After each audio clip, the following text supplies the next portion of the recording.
సంవత్సరాల తరబడి government job కోసం వేచి చూస్తున్నారా? కేవలం 8 నెలల్లో మీ కల నెరవేర్చుకోండి. వెంటనే కింది నెంబర్స్ కి కాల్ చేయండి.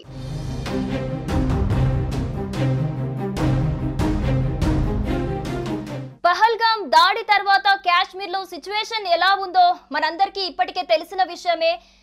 దాడి జరిగిన తర్వాత నుంచి కూడా ఉగ్రవాదుల జాడ కోసం వెతుకుతూ ఉంది భారత ప్రభుత్వం.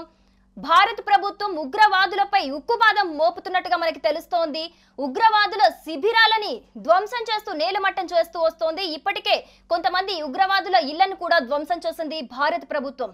అలాగే ఈ నేపథ్యంలోనే పీర్ పంజార్ అడవుల్లో నక్కి దాగి ఉన్నారని ఉగ్రవాదులు ఒక అనుమానంతోని కూడా గాలింపు చర్యలను ముమ్మరం చేస్తూ మరింత దూకుడు పెంచింది భారత ప్రభుత్వం. డ్రోన్లు అలాగే స్నీపర్ డాగ్స్ తో గాలింపు చర్యలను అయితే ముమ్మరం చేసింది. మరి ఈ నేపథ్యంలో ఉగ్రవాదుల ఆచూకీ తెలిపిన వాళ్ళకు కూడా 20 లక్షలు, ఒక్కొక్కరికి 20 లక్షల రివార్డ్ ని కూడా అనౌన్స్ చేసింది భారత ప్రభుత్వం.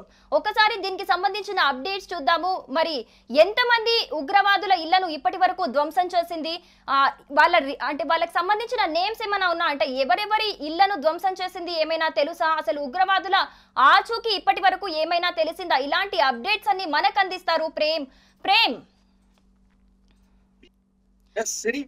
ఇప్పటి వరకు కాశ్మీర్ లో జరిగిన ఇష్యూకు సంబంధించి కేంద్ర ప్రభుత్వం కావచ్చు, భారత ఆర్మీ కావచ్చు, నేవీ కూడా ఇందులో ఇన్వాల్వ్ అయ్యి ఇప్పటి వరకు పెద్ద ఎత్తున సెర్చ్ అయితే నిర్వహిస్తున్నారు. అంటే ఎవరైతే ఉగ్రవాదులు ఉన్నారో వారందరినీ ఏరివేసే క్రమంలోనే వారికి సంబంధించిన, అంటే ఇప్పటి వరకు ప్రభుత్వం కావచ్చు, అక్కడ ఉన్న ఆర్మీ కావచ్చు, భద్రతా బలగాలు కావచ్చు, విస్తృతమైన గాలింపు చర్యలు అయితే చేపట్టారు. అయితే ఇక్కడ ఇప్పటి వరకు ఎవరిని కూడా అంటే పట్టుకోలేదు. కానీ ఒక 11 మంది ఉగ్రవాదులకు సంబంధించిన స్థావరాలు అనొచ్చు, ఇండ్లు కావచ్చు, అంటే వీటన్నిటిని కూడా అక్కడ నేలమట్టం చేశారు. పూర్తిగా మనం ఈ యొక్క పహల్గామా దాడి తర్వాత ప్రభుత్వం కొంత దూకుడు పెంచిందని చెప్పొచ్చు. ఉగ్రవాదాన్ని అణిచివేస్తాం, భారత ఆత్మ పైన ఏదైతే దాడి జరిగిందో ఈ దాడిని 100% తిప్పికొడతాం, ప్రపంచ దేశాలకు భారత్ సత్తా ఏంటో చూపిస్తామని కూడా ఇప్పటికే ప్రధానమంత్రి నరేంద్ర మోడీ చెప్పిన నేపథ్యంలో ఏదైతే ఉగ్రవాదులకు సంబంధించిన 11 ఇండ్లను నేలమట్టం చేశారు. అయితే వీరందరూ కూడా 11 మందికి సంబంధించిన ఇట్లు కావచ్చు, వారి స్థావరాలు కావచ్చు, మొత్తం కూడా నేలమట్టం చేయడం, అదే విధంగా వీరిపైన ప్రత్యేకమైన నిఘా ఏర్పాటు చేయడం మనం చూస్తున్నాం. ఇప్పటికే రంగంలోకి డ్రోన్లు, అదే విధంగా యుఏవీలు, స్లీపర్ డాగ్లతో పాటు ప్రత్యేకమైన బృందాలు అక్కడ గాలిస్తున్నాయి.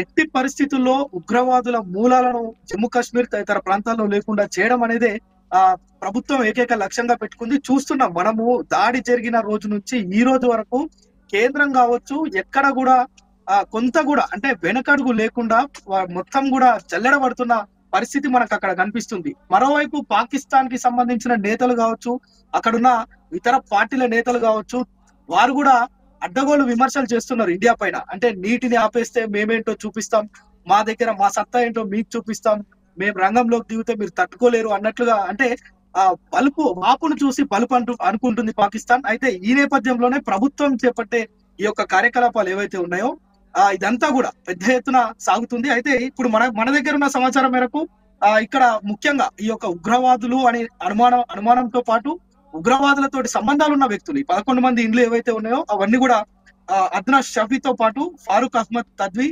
జమీల్ అహ్మద్, షీర్ నజీర్, జాకిర్ అహ్మద్, వీరితో పాటు మరికొంతమంది శ్రీనగర్ కావచ్చు, జమ్మూలో కావచ్చు, ఇంకా పహల్గామా తదితర అంటే ఆ యొక్క లోయ ప్రాంతాల్లో ఉన్న ఏవైతే వీరి స్థావరాలు అని అనుమానాలు ఉన్నాయో వాటన్నిటిని కూడా ఇప్పటికే మన భారత ఆర్మీ నిలమట్టం చేసింది. అంటే వీరంతా కూడా ఇప్పుడు ఆ చుట్టుపక్కల ఉన్న అడవి ప్రాంతాల్లో మనకు స్పష్టంగా, అంటే మనకు సంబంధించి అక్కడ ఉన్న నిఘా వర్గాలు చెప్పిన విషయం ఏంటంటే పీర్ పంజల్ అడవుల్లో వారు దాక్కున్నారు, నక్కి ఉన్నారు అనే ఒక సమాచారం అయితే లేటెస్ట్ గా వచ్చిన అప్డేట్. అక్కడ ఆ పరిసర ప్రాంతాల్లో మొత్తం కూడా భద్రతా బలగాలు మోహరించాయి. ఒకరికి 100 అన్నట్లుగా అక్కడ ఉన్నారు. దాదాపు మన దగ్గర ఉన్న ఆయుధ సంపత్తి కావచ్చు, అదేవిధంగా తుపాకులు కావచ్చు, మన దగ్గర ఉన్న సిబ్బంది కావచ్చు, ఆర్మీ నేవీతో పాటు ఇంటెలిజెన్స్ వర్గాలు కూడా అక్కడ విస్తృతంగా పనిచేస్తున్నాయి. వీటితో పాటు టెక్నికల్ గా కూడా సపోర్ట్ తీసుకొని, అంటే వీరు ఎలాంటి ఫోన్లు వాడుతున్నారా లేదంటే ఇంకా వేరే ఏదైనా పరికరాలు వాడి వీరు కమ్యూనికేట్ అవుతున్నారా అనేది కూడా చెక్ చేస్తున్నారు. అయితే ఏ క్షణాన కూడా అక్కడ ఎవరు కంటపడ్డా లేదంటే అనుమానం వచ్చినా గానీ అది మొత్తం దహనకాండగా మారే అవకాశం ఉంది. ఎందుకంటే ఎప్పటికప్పుడు మన వాళ్ళు ఎంత అలర్ట్ గా అంటే కనీసం ఏ చిన్న అనుమానం వచ్చినా అక్కడ మొత్తం బ్లాస్ట్ చేసే విధంగా వ్యవహరిస్తున్నారు. అదే విధంగా అజిత్ దోవల్ నేతృత్వంలో వీళ్ళకు స్పష్టమైన గైడ్ లైన్స్ కూడా ఉన్నాయి. మనం ఇప్పటికే చూసినాం అనేక సార్లు. ప్రేమ్, ఇప్పటి వరకు కొంతమంది ఉగ్రవాదుల ఇళ్లను మాత్రమే మట్టుబెట్టినట్లుగా తెలుస్తోంది. మరి ఇప్పటి వరకు ఎవరైనా ఉగ్రవాదుల ఆచూకీ ఏమైనా తెలిసిందా? లేదు, ఇప్పటి వరకు మనకు అధికారికంగా అయితే ఎలాంటి సమాచారం లేదు. ఉగ్రవాదులను పట్టుకున్నట్లు గానీ, వారిని చంపినట్లు గానీ, హతమార్చినట్టు గానీ ఇప్పటికీ ఎలాంటి అధికారిక సమాచారం అయితే లేదు. కానీ అక్కడ జరుగుతున్న ఈ ఎంటైర్ సిచ్యుయేషన్ లో మనకు అర్థమవుతుంది ఏంటంటే, ఆ పరిసర ప్రాంతాల్లో ఎక్కడ దాక్కున్నా గానీ వారిని బయటికి తీసి చంపే ప్రయత్నం అయితే మన ఇండియన్ ఆర్మీ అయితే చేస్తుంది. మరోవైపు ఎవరైతే ఇక్కడ ఈ ఉగ్రవాదానికి పాల్పడ్డారో, ఈ యొక్క 26 మంది పర్యాటకుల ప్రాణాలు తీసి జమ్మూ కాశ్మీర్ ను రక్తపాతం చేశారో, ఈ యొక్క రక్తపాతం చేసిన ప్రతి ఒక్కరిని కూడా అణచివేసే క్రమంలోనే స్థానికుల సహాయం కూడా మన ఇంటెలిజెన్స్ వర్గాలు కావచ్చు, భారత ఆర్మీ కావచ్చు, రక్షణ శాఖ కావచ్చు, అదేవిధంగా భారత ప్రభుత్వం కూడా ఒక అడుగు ముందుకేసింది. ఎందుకంటే స్థానికుల సహాయం తీసుకుందామనే ఒక ఆలోచనతోటి ఎవరైనా ఉగ్రవాదులకు సంబంధించిన సమాచారం ఇస్తే 20 లక్షల రివార్డు కూడా ప్రకటించింది. అదే ప్రేమ్, ఇప్పుడు ఎల్ఓసి గుండా కూడా సరిహద్దు దాటాలని కొంతమంది ఉగ్రవాదులు ప్రయత్నిస్తున్నారు అనే అనుమానంతోని కూడా అక్కడ స్థానికులు ఎవరైనా ఉగ్రవాదుల ఆచూకీ తెలియజేస్తే 20 లక్షల రివార్డు కూడా ఒక్కొక్కరికి ఇస్తామన్నట్టుగా ప్రకటించింది భారత ప్రభుత్వం. మరి దీనికి సంబంధించి అంటే దీని వల్ల ఏమైనా తొందరగా ఉగ్రవాదుల ఆచూకీ తెలిసే అవకాశం ఉందా? ఇప్పుడు అక్కడ సిచ్యువేషన్ ఎలా ఉంది?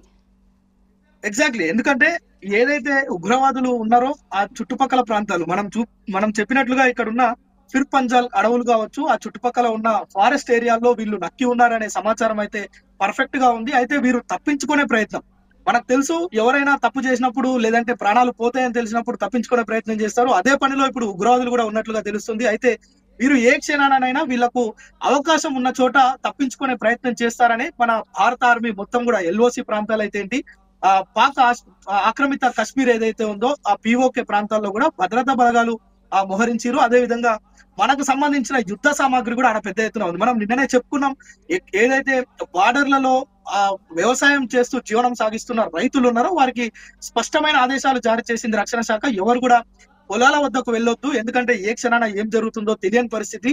రైతులు ఎవరు కూడా పొలాల వద్దకు వెళ్ళొద్దు అని చెప్పిన పరిస్థితి. ఈ నేపథ్యంలోనే వారిపైన 20 లక్షల రివార్డు కూడా భారత ప్రభుత్వం ప్రకటించింది. ఎవరైనా వారి కదలికలకు సంబంధించిన సమాచారం కావచ్చు, ఉగ్రవాదులకు సంబంధించిన ఏ సమాచారం ప్రభుత్వానికి చెప్పినా, పోలీసులకు చెప్పినా 20 లక్షల వారిని పట్టిస్తే ఒక 20 లక్షల రివార్డ్ అయితే ప్రకటించింది. అంటే ఇందులో ప్రజల్ని కూడా భాగస్వామ్యం చేసే అక్కడ చాలా మంది జాతీయవాదులు ఉన్నారు. మనం చూసాం, ఏదైతే ఈ యొక్క దాడిలో మనం మొదటి నుంచి చూస్తున్నాం, కేవలం ముస్లిమేతరులనే చంపారని చెప్పి మనకు మొదటి నుంచి తెలుస్తుంది. కానీ అక్కడ ఉన్న కొంతమంది పర్యాటకులను కాపాడటంలో కూడా ముస్లింసే కీలక పాత్ర పోషించారు. ఎవరైతే హార్స్ రైడర్ కావచ్చు, అదేవిధంగా ఒక గైడ్ కావచ్చు, ఇలా వారు చేసిన సాయం మనం మరవలేనిది. ఎందుకంటే వారిని ఖచ్చితంగా మనము అప్రిషియేట్ చేయాలి ఇందులో, ఎందుకంటే వారు ప్రాణాలకు తెగించి చేశారు కనుక. సో ఈ నేపథ్యంలోనే జాతీయ భావాలు ఉన్నవారు, అదేవిధంగా దేశభక్తి ఉన్నవారు, ఈ మట్టి పైన బతుకుతున్నాం అనే ఒక ఇంకిత జ్ఞానం ఉన్నవారు ఎవరైనా గానీ ప్రభుత్వానికి సమాచారం ఇస్తారనే ఒక ఆలోచనతోనే 20 లక్షల రివార్డు కూడా ప్రకటించినట్లు తెలుస్తుంది. Right Prem, thanks for the details. So మొత్తంగా చూసుకుంటే గనక ఉగ్రవాదుల గాలింపు చర్యల్లో అయితే దూకుడు పెంచింది భారత ప్రభుత్వం. ఉగ్రవాదుల ఆచూకీ తెలిపిన వారికి ఒక్కొక్కరికి కూడా 20 లక్షల రూపాయల రివార్డ్ అయితే ప్రకటించింది. భారత ఆత్మపై దాడి చేసిన దానికి పగ తీర్చుకోవాల్సిందే అంటూ కసితోని ముందుకెళ్తూ ఉంది భారత ప్రభుత్వం. మరి ఈ చర్యతోనైనా ఉగ్రవాదుల ఆచూకీ త్వరగా తెలిసే అవకాశాలు కనిపిస్తాయి.